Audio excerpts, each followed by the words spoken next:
Hey everyone, it's Leo here. Welcome to the first episode of my Heaven's Official Blessing character series.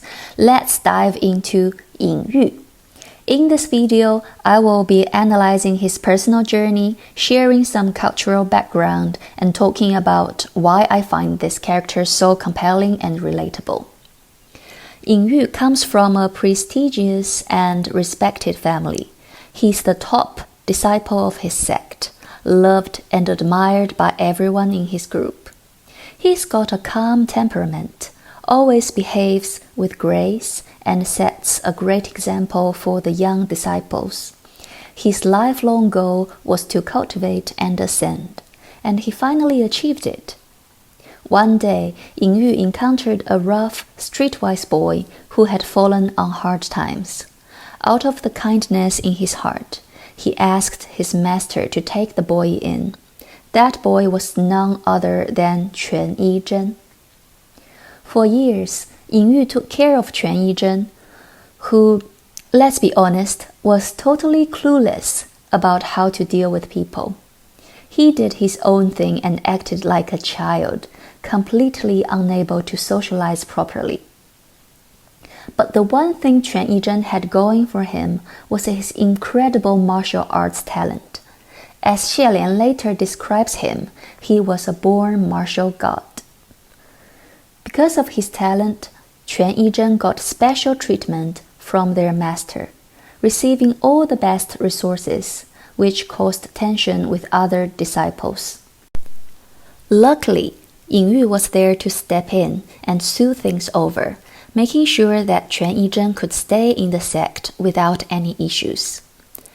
After Yin Yu ascended, just like he'd always wanted, he gave Quan Yizhen the position as a heaven official, and the two of them were sent to oversee the western lands together. On the surface, it seemed like a beautiful story of two brothers working together. But the tragedy lies in the fact that Quan Yizhen was a once-in-a-lifetime genius. The text describes his genius this way. If Yin Yu's talent was worthy of one heavenly tribulation, something 1 in 10,000 might face, then Quan Yizhen's talent could survive 3 heavenly tribulations, something you'd be lucky to see 1 in a million people have. After ascending, Quan Yizhen's skills and reputation quickly surpassed Yin Yu's. His followers multiplied, and he even established his own temple. Despite being in the same region, Yin Yu's influence continued to shrink, and his palace became almost deserted. His subordinate, Jian Yu, noticed this and felt bad for him, often lamenting Yin Yu's misfortune. The people of the heavenly realm, with their favoritism, only made things worse for Yin Yu, and Quan Yizhen's obliviousness just added to his frustration. Even though Yin Yu was kind and patient, never showing his resentment, deep down he was starting to feel suffocated. But he never let that affect his work or judgment. No matter how frustrating it was, he never blamed Quan Yizhen.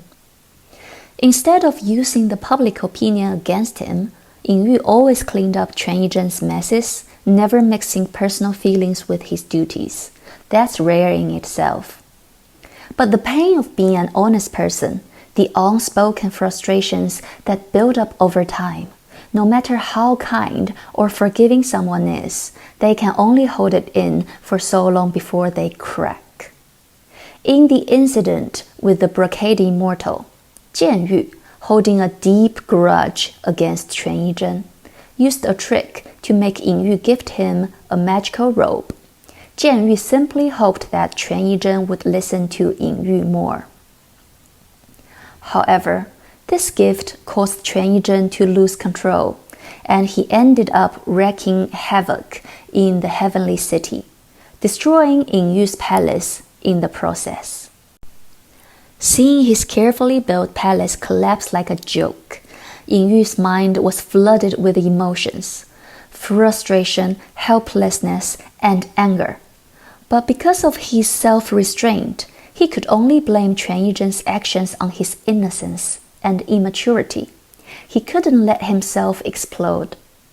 But in that moment, after seeing that naive face so many times before, one that had broken his spirit, Yin Yu finally snapped. The text describes it in this way.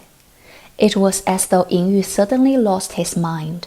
Laughing abruptly, then with bloodshot eyes, he said, "Quan Yizhen, why don't you just go die?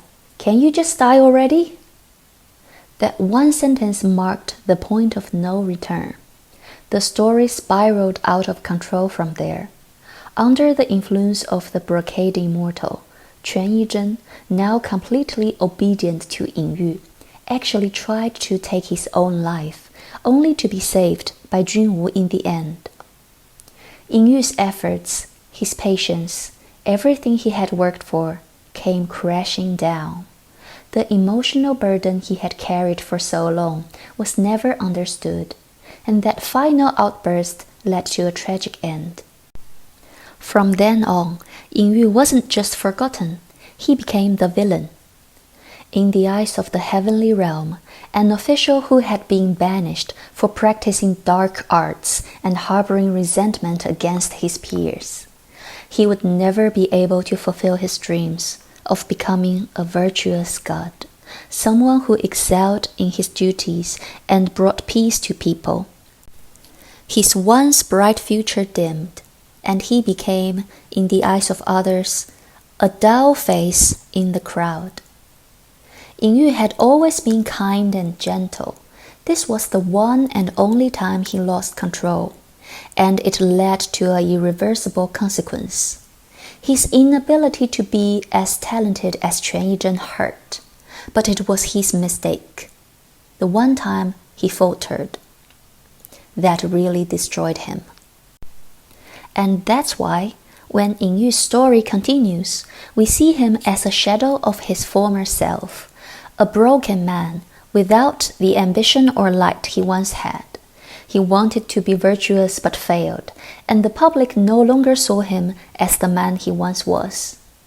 But here is the thing. Yin Yu is a character who feels so real, so human. He's not a genius like Quan Yizhen, but he's still incredibly talented in his own right. He worked hard, stayed kind, and ascended through sheer effort. If not for Quan Yizhen, Yin Yu would have risen just like most other officials, slowly, steadily building up his following and making his way up through the heavenly ranks. But then came Quan Yizhen. Yin Yu worked tirelessly to ascend, while Quan Yizhen did it effortlessly. Yin Yu had to listen to his followers' wishes, while Quan Yizhen didn't even care for them.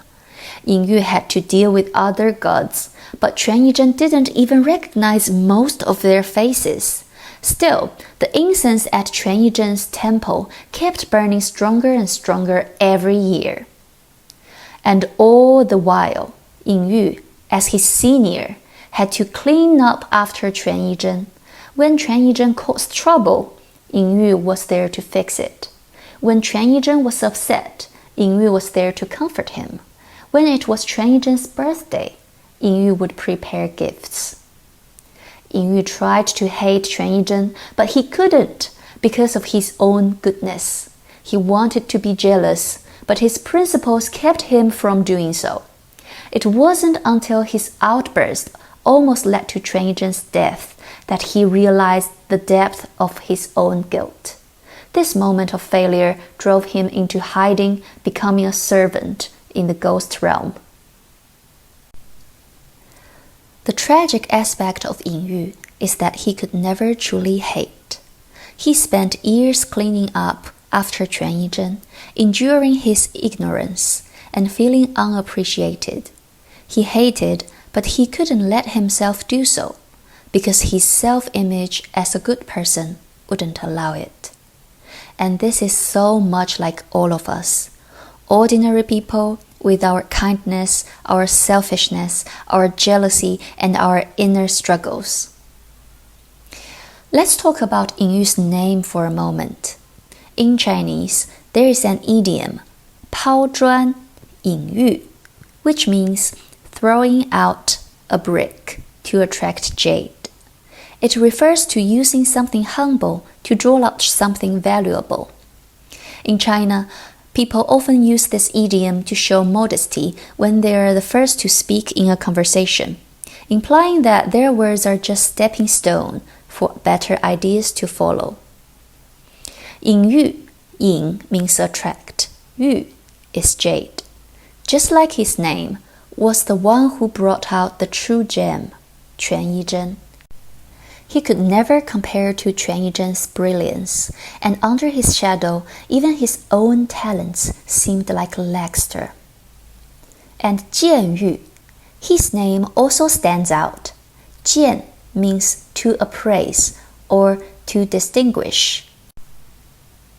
见玉 was the one who determined who was the true jade and who was the brick. All the chaos and tragedy started because of him. In my view, 见玉 didn't just identify who the real jade was.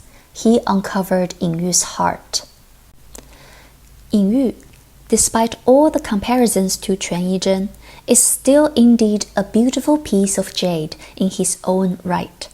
The difference between him and 权一真 is not about worth.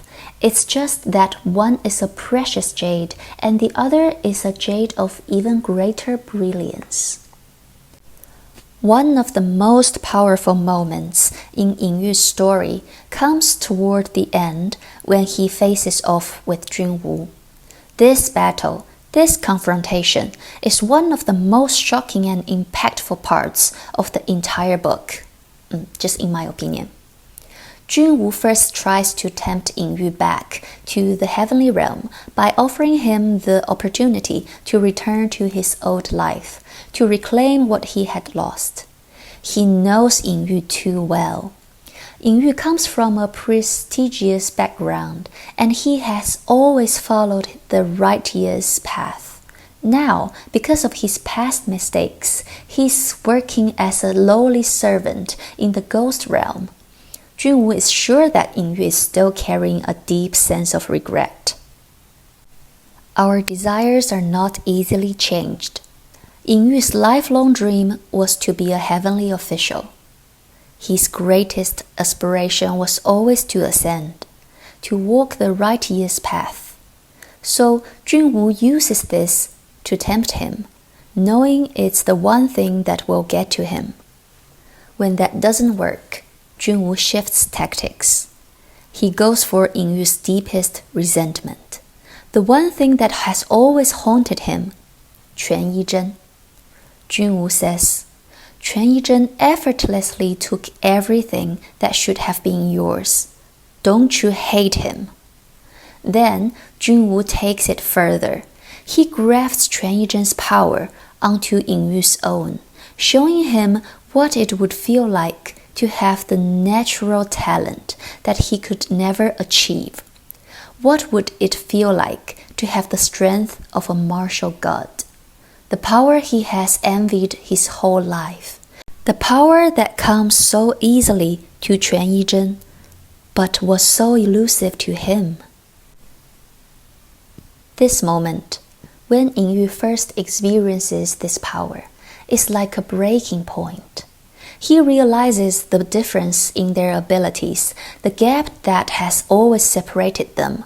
But rather than using this power, Yin Yu does something completely unexpected. He rejects it. In that moment, Yin Yu, knowing full well that this borrowed power could never defeat Junwu, chooses to throw it away. He doesn't want it.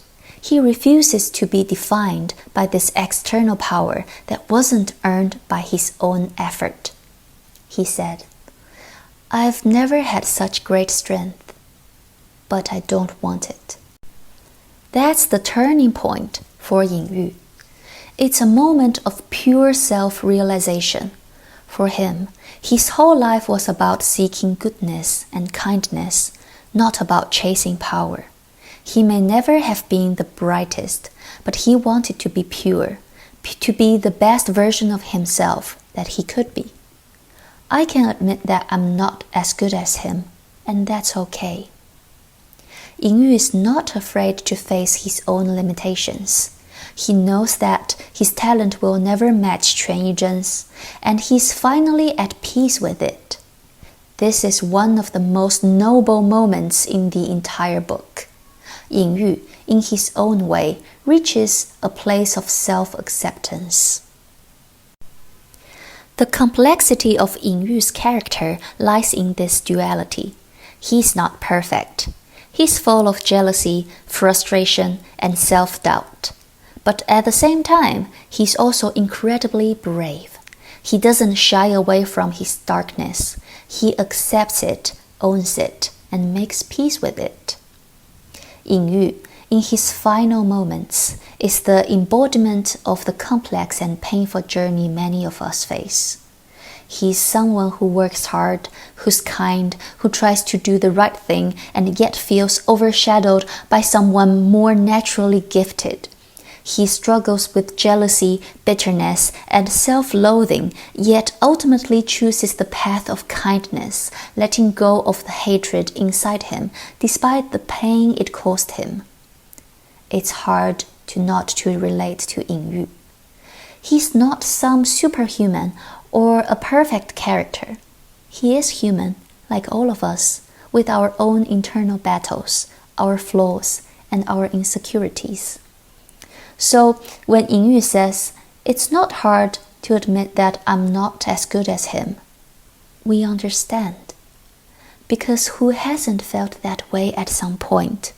Who hasn't struggled with the knowledge that no matter how hard we try, we just don't measure up in some way?